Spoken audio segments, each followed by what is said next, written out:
Shalom. This is the book of Leviticus. And the Leviticus comes from the Latin, which is also Leviticus, which in turn comes from the ancient Greek Leutikon. And it refers to the priestly tribe of the Israelites, Levi. And the Greek expression is a variant of the rabbinic Hebrew Torah Kohanim, that is the law of the priests, as many of its laws relate to priests. And in Hebrew, the book is called Vayikra, from the opening of the book, Vayikra, which means, and God called. Now, Leviticus is often overlooked by contemporary Christians, but even so, it's central to the Pentateuch.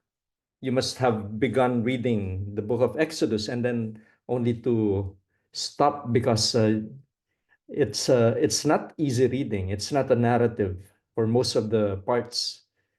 However, it serves as the first book for teaching Hebrew to Jewish boys, and it establishes the principles of cleanliness and holiness for modern Orthodox Jews. Now, while much of its legislation is not binding on Christians today, and we would know that if we read the New Testament, especially from Acts 15, the book's concepts of sacrifice, priesthood, and holiness, they form the foundation for understanding the life and ministry of Jesus. You would understand the gospel better if we are familiar with the books of the Torah, and also particularly this book of Leviticus, especially that part of the sacrificial redemption in the ministry of Jesus in the early church. And therefore, Leviticus remains essential for comprehending both the Old and New Testaments. Now let's look at the literary structure of Leviticus.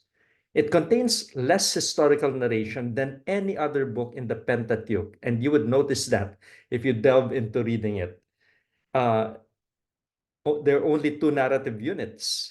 The first is the account of the ordination of Aaron and his sons, and that is Leviticus chapter 8 to 10. And also the account of a blasphemer and his punishment by stoning. That's from Leviticus 24, 10 to 23. But otherwise, the book consists entirely of laws and regulations, with one chapter of blessings and curses, and that is in Leviticus 26. Now, since all the laws and regulations are presented within 37 direct speeches of God to Moses, technically, if we look at it, the book does have a narrative structure.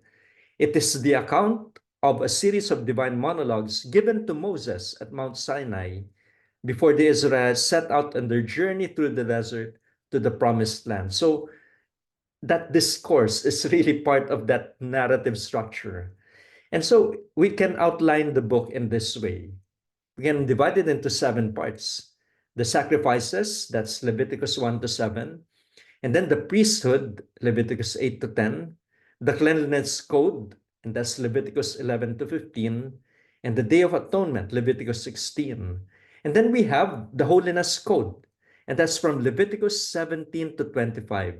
And then afterwards, we have one chapter, the covenant blessings and curses, that's Leviticus 26. And as an epilogue, we see voluntary dedications to the sanctuary, that's Leviticus 27.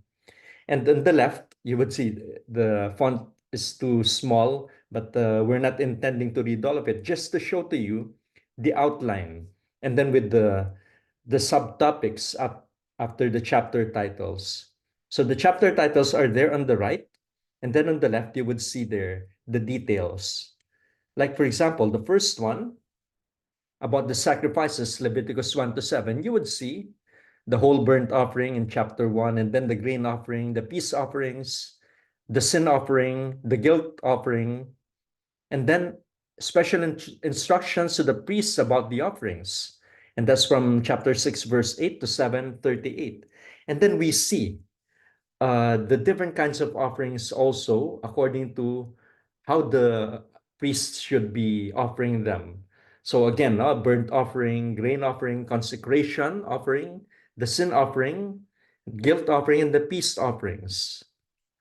Now, the second part, chapters 8 to 10, deals with the priesthood. So we have the ordination of the priests in chapter 8, and the inauguration of the priestly ministry, chapter 9, and the seriousness of the priestly ministry, violations and warnings in chapter 10. And then we have the cleanliness code. That's the third part, Leviticus 11 to 15. So you would hear a lot of these, no, in other parts of the Bible, even in the Gospels. So we have about food, animals, that's chapter 11. Chapter 12 about childbirth. And then chapters 13 to 14 about skin diseases. And then bodily charges, chapter 15. And then on the fourth part, we have Leviticus 16. That's the Day of Atonement. It's a central part of the book of Leviticus, and it's an important feast.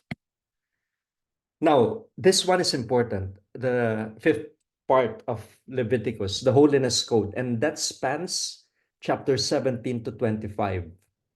And we have all of these, okay? A holy people. So holiness in worship, in sexuality, in lifestyle, and then there are penalties for violation. So those span chapter 17 to 20. And then the holy priesthood, chapters 21 to 22. Holiness in lifestyle, holiness in worship. And then holy times, chapters 23 to 25. So annual holy seasons, the yearly feasts. And then we have the continuous holy time that is in the tabernacle. So we have something about the lamp and the bread. So you find that in the first part of chapter 24.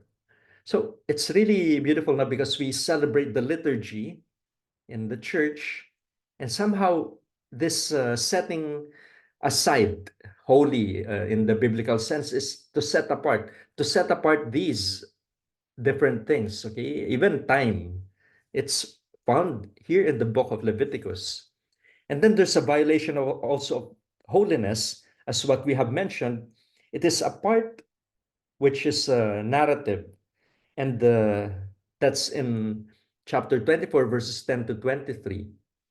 And we have superannual holy seasons, and you find it there, the sabbatical and jubilee years, which is quite important for us, especially in this time because we're about to see the jubilee in the church next year, a jubilee year 2025, and it gets its roots from the Bible, from the book of Leviticus. And then we have covenant blessings and curses, Leviticus 26, and the epilogue, voluntary dedications to the sanctuary. Now, we have here, for a few exceptions, okay, there's a logical, the structure of Leviticus follows a logical progression. So, in what way? Exodus ends with the erection and consecration of the tabernacle. So we find that now, we've seen that in Exodus. Now, Leviticus opens with God calling to Moses from the newly erected sanctuary. So there's a continuation. In fact, what we said, no, a logical progression. And throughout Leviticus, God will speak to Moses from the tabernacle. It's significant because it reveals that the tabernacle has replaced Mount Sinai as the locus of revelation. Remember, in Exodus, God revealed himself at Sinai. Now, God will not be speaking from them anymore from the mountain, but now God's presence is the tabernacle. In other words, the tabernacle is a kind of portable Sinai. Just as Mount Sinai itself was a successor of the Garden of Eden, the mountain of God, where God was communicating with his people, now in Leviticus, the tabernacle is also a kind of a new Eden. So, at this point, no, the tabernacle will be the place where the priests offer sacrifices. It is entirely logical that the first major section of Leviticus gives stipulations for sacrifices. First, for the three types of sacrifice that were already known. So they're the burnt offering, the grain offering, and then also the peace offering. And then two types of sacrifices that were particular to the tabernacle. What are these? The sin and guilt sacrifices. Now, sacrifices require priests to officiate. So that following the description of the sacrifices, that's Leviticus 1 to 7, we have the account of the inauguration of the priesthood in 8 to 10. Now, then follows Aaron's ordination. And the rationale for most of the rest of the structure of Leviticus is provided by the emphasis on the distinction between the holy and the common, between uh, the clean and the unclean.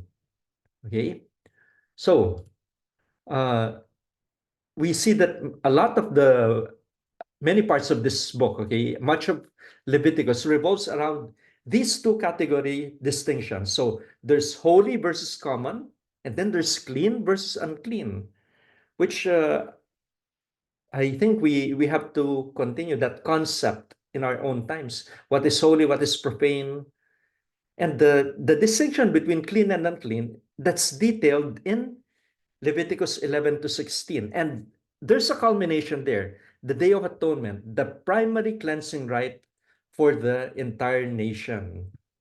Now, however, the Day of Atonement, it not only cleanses, but it consecrates, it makes holy the nation once again. So it serves as a good hinge or joint to Leviticus 17 to 25. So we have 16 as the hinge, and then Leviticus 17 to 25. That's the distinction between holy and profane. And that culminates in the holiest year of the Israelite calendar, the year of Jubilee, which, in parallelism with Leviticus 16, is proclaimed on the Day of Atonement. So see that? On the Day of Atonement, during the Jubilee year, it's or the Jubilee year begins, okay, when it's celebrated on the Day of Atonement. And then Leviticus 26, we see a chapter of blessings for covenant fidelity and curses for covenant infidelity. And it concludes the main body of the book of Leviticus. Now, what do we find here? There are lists of blessings and curses. They're virtually always concluding a covenant document in biblical and ancient Near Eastern literature. Look at the book of Deuteronomy, it's the same. And you look at certain documents in Near Eastern literature, like the Hittite uh, treatise, you would find there blessings and curses at the end of the covenant. Now, clearly, it's a conclusion of a covenant document. What is that's something very clear. What is unclear is where the covenant document begins. If you look at the book itself, and so the best narrative solution is this: to take Leviticus 26 as the conclusion of a new body of covenant law introduced after the laicization of the 11 tribes, and so they're lay. And who are the ordained? The Levites. They're the sole priestly tribe by Moses after the worship of the golden calf. So that's quite interesting. And this same chapter, it brings the covenant renewal after the golden calf to completion. Why? The promise of a covenant blessing or curse, respectively. Why? For fidelity or infidelity to all the laws and ordinances given in the books of Exodus and Leviticus. And then for the last chapter, Leviticus 27, it's an epilogue to the book dealing with voluntary offerings to the sanctuary. And this chapter falls outside the blessings and curses of Leviticus 26. Why? Because the offerings dealt with, they're not mandatory for the covenant relationship, and therefore evoke neither the blessings of Leviticus 26 for fulfillment nor the curses for omission. So we find here, okay, in Leviticus 1 to 7, uh, something that we find all throughout the Bible, okay, that concept of offering or sacrifice, but it's among the most puzzling and difficult aspects for contemporary readers of the Old Testament in general. And then when you read the book of Leviticus, did this really happen?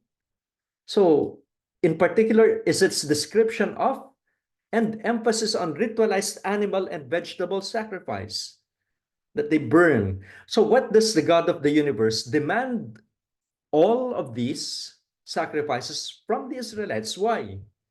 And what do they mean? Why are there so many? And does each of the sacrifices have a distinct meaning? Or are they all just different ways of expressing the same thing? When we read the book of Genesis, for example, we begin, or one of the first things that we see is Cain and Abel offering sacrifices. And in order to answer these questions, first it's important to emphasize that the basic meaning of all sacrifices of whatever kind is that of a kind of ritualized self-offering. Is that you want to offer something to God. If you love somebody, you want to give to that person. So by means of the sacrificial gift, be it bloody or unbloody, could be animal, could be food or drink, the worshiper symbolically offers himself or herself to God. Now, although the offerings listed in Leviticus 1 to 7, they're typically called sacrifices in English, the original language, they're originally called gifts or offerings, like korban, or the word sacrifice, the Hebrew zeba, which is used much less frequently and emphasizes more the fact that in order for them to be offered to God, the gifts must be transformed through slaughter. So you have to kill the animal, okay, or through burning with the animal. You have to burn the animal or the vegetable sacrifices. Now, the five sacrifices listed in the opening chapters of Leviticus can be divided into two overarching groups. First, the sacrifices that express communion with God. What are they? The burnt offering, the cereal offering, and the peace offering. And then sacrifices that restore communion with God, the sin offering, the guilt offering. Okay? Now, it's intriguing that the first three kinds of sacrifices, burnt, cereal, and peace offerings, they're described in the Pentateuch as being offered prior to the construction of the tabernacle. And they would continue to be offered on the freestanding altars apart from the tabernacle late in Israel's history. For example, in 1 Kings 3 to 4. Whereas the last two kinds of sacrifice, sin and guilt offerings, they're only introduced with the erection of the tabernacle and are specific to the tabernacle cult. And later, when the temple's already there, even in the temple. Okay?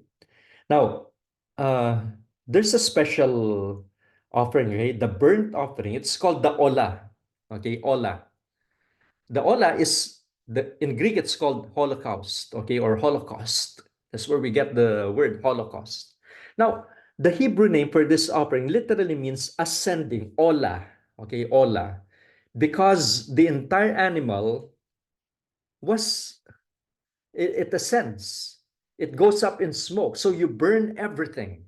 In the Greek Septuagint, this Hebrew name there it's translated as the burnt whole or whole burnt offering. So you have the word Holocaust. It emphasizes not the movement of the sacrifice upward, which is in the Hebrew, but its complete consumption by the fire that makes it special. You consume all of it by fire, nothing left. In contrast to the other sacrifices, nothing of the burnt offering is eaten. Everything goes up to God, it's whole, in order to signify that the animal symbolizes the offerer. So it's you being offered. The hands are laid on the head of the animal, thereby establishing a transferal of identity or symbolic representation. And in this way, the burnt offering is the most basic of all offerings. On behalf of the offerer, the animal is completely given to God, thereby representing the offerer's own donation to the Lord in a fundamental act of worship. Now, although this offering is commonly translated as the one on your left, you see that the grain offering or the minha, it's translated as cereal offering. It has nothing to do with the breakfast cereal, but rather it's an unbloody sacrifice consisting of some form of grain, whether baked as a cake or not. And the Hebrew name means gift or tribute. The Hebrew minha, it's a tribute or gift to the Lord. And once again, expresses the communion between the offerer and God in the form of a kind of meal being presented to the deity. Though the Bible elsewhere discourages any literalistic interpretation of this symbolism. So see Psalm 50. But only a portion of the cereal offering was burned on the altar. The rest was consumed by the priests. And then you have the peace offerings. In Hebrew, it's the shelamim. So the name of these sacrifices stems from the word for peace. Shalom, right? Shalom, shelamim. So peace or wholeness, when you greet with shalom, it does not mean only peace, but may you be whole, okay? Thus signifying the state of communion between God and the worshiper. So what happens here? The fat of the animal, and it's considered among the most delicious or even the most delicious part of yam. That one, the fat, was offered to God. But priests and people ate the rest of the animal in a celebratory feast, together with the grain offerings that accompanied it. Now, because the peace offering was a communal meal with God and his servants, the priests, it always followed any other offerings. So whether it be burnt, sin, or guilt. Now, while sin and guilt offerings serve to restore peace or shalom with God, the peace offering both recognizes and celebrates it. So it's a sacrifice of joy and thanksgiving. And then there's the sin offering, or the Hebrew hatat. Although in English we speak of a sin offering, the Hebrew name of this sacrifice is simply the word for sin, hatat. Okay? Now, hence, the purpose of this sacrifice is what? To restore communion with God through the forgiveness of sin. So it literally desins, okay? Removes the sin or purifies a person or object. So in this way, the sin offering serves to cleanse the worshiper and sometimes also the sanctuary or other objects from uncleanness, which could be brought about by unwitting moral or ritual violations. And then we have the guilt offering, the Hebrew asham. Although the fifth and final offering also serves to restore communion with God, now here's what Bible scholars say. They continue to debate what exactly is the difference between the sin offering and the guilt offering. Most likely explanation, while the sin offering restores a relationship with God and the offerer through forgiveness, the guilt offering makes reparation or restitution for the damage done by sin. So see that? One is forgiveness, the other one is reparation. In other words, the sin has a kind of double consequence. Forgiveness and then reparation, they're not the same thing. And the two final kinds of sacrifice are meant to deal with each of them separately. Now, once again, while burnt grain and peace offerings have been offered since the time of Noah, the sin and guilt offerings are introduced here for the first time in salvation history. Why? Because God has come to dwell continually in the presence of Israel. Okay? And there must be a system in place to deal with the inevitable violations of the divine standards that will take place in this arrangement. Now, you find in chapters 8 to 10 the inauguration of the Levitical priesthood. That's Leviticus 8 to 10. So, the last element that needs to be installed in the tabernacle system is the priesthood itself. Now, intriguingly, Moses serves as a kind of supreme priest and prophet, okay? Performing sacrifices and actions necessary to ordain Aaron and his sons to the post. See that? So, he's above them in that case. He's priest and prophet. And you find that all of this in Leviticus 8. And significantly, the ordination ritual consists of several steps. And you find that in the following passages. The priestly ordination rite of Aaron and sons. So washing with water, vesting of Aaron, the high priest, and then anointing with oil of priests, tabernacle, altar, and utensils, vesting of Aaron's sons as priests, and then ordination sacrifices, and then ordination banquet of flesh and bread. Now, let's talk about the priesthood in the book of Leviticus, and of course, the priesthood in the Old Testament. So, in addition to sacrifice, this is a major concern of this book. Indeed, it appears then that the name Leviticus points to its heavy emphasis on the priesthood. And much of the book, yeah, it's Leviticus, so about the priesthood, no? Levites. And much of the book is instructions to priests or to lay people as they interact with priests. The brief narrative sections focus on the ordination of the priesthood, and then there's a story of the dangers inherent in the responsibilities of the priesthood. That's all of these, in Leviticus 8 to 10. Now, while it's true that a full understanding of the theology of priesthood must take into account much of the Old Testament, this book itself, Leviticus, it's the core of information for our understanding of the priesthood. Okay? Now, in the first place, the teaching of priesthood in this book accentuates the overall theme of God's holiness. So, after all, the priests spend much of their time in the presence of the Holy One. See? So, as a result, much of their behavior is regulated by the fact they too must be holy. And we can see this in their ordination. And the ordination service set Aaron and his children apart for special service to the Lord. They're not just any other kind of person now, but they are set apart for the Lord. Their investiture in priestly clothing, as well as their being sprinkled with oil, that identifies them with the tabernacle, that is a place set apart for the presence of God's holiness.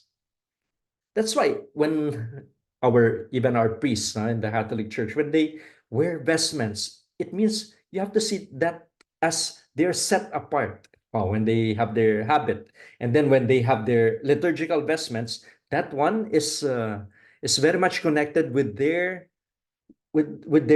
service. Okay, service as priests.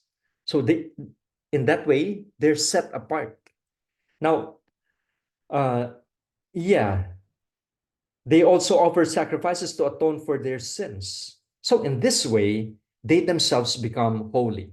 So after their ordination, the priests begin their service of protecting the holiness of the camp. How? Through sacrifice. And the book of Leviticus also warns priests that they must be very strict in their behavior while in the presence of a holy God. So when two sons of Aaron, Nadab and Abihu, they offer strange fire before the Lord, they were immediately consumed. And God proclaimed, "Among those who approach me, I will be proved holy. In the sight of all people, all the people, I will be honored." So many of the laws in Leviticus were directed towards the priests so that they might preserve their holiness. It was also part of their duty to teach the Israelites the law. Okay, you find that in Second Chronicles, so that they could protect God's holiness in the camp. So God says to Aaron in Leviticus 10:11, "You must teach the Israelites all the decrees the Lord has given them through Moses." And therefore, we may briefly summarize the main functions of the priesthood according to the book of Leviticus. What's that? They were to protect the holiness of God in the camp. Beautiful, beautiful function, to protect the holiness of God in the camp. Okay? So, as God says to Aaron in Leviticus 10:11, "You must teach the Israelites all the decrees the Lord has given them through Moses." Okay? Now, what is the enduring value of the book of Leviticus? And this question has plagued Jewish and Christian readers for centuries. For the former, the loss of the temple raises the issue, but the continuation of dietary laws, the kashrut, a kosher, and the hope that someday temple worship will start again, they will provide at least a partial answer. For Christians, the book of Hebrews provides guidance that it presents Jesus Christ as the perfect high priest who offers himself as the perfect sacrifice. As it says in Hebrews 9:26, But he has appeared once for all at the culmination of the ages to do away with sin by the sacrifice of himself. And we see that in the book of Hebrews. Jesus is the ultimate high priest. By contrasting the regular Old Testament priesthood with the mysterious figure of Melchizedek, the author of Hebrews also solves the problem of Jesus's non-Levitical background. In any case, the Aaronic priesthood and the Old Testament sacrificial system, they all anticipated a greater reality. What is that? When we read this book of Leviticus, no, we read it now with in the fuller sense. Who's that high priest now? Jesus. He's the final priest and sufficient sacrifice. And you find it there, Hebrews 4:14 to 5:10, then 7 to 10, and then also see Romans 8:3 and Ephesians 5:2. Okay, so that is about the book of Leviticus.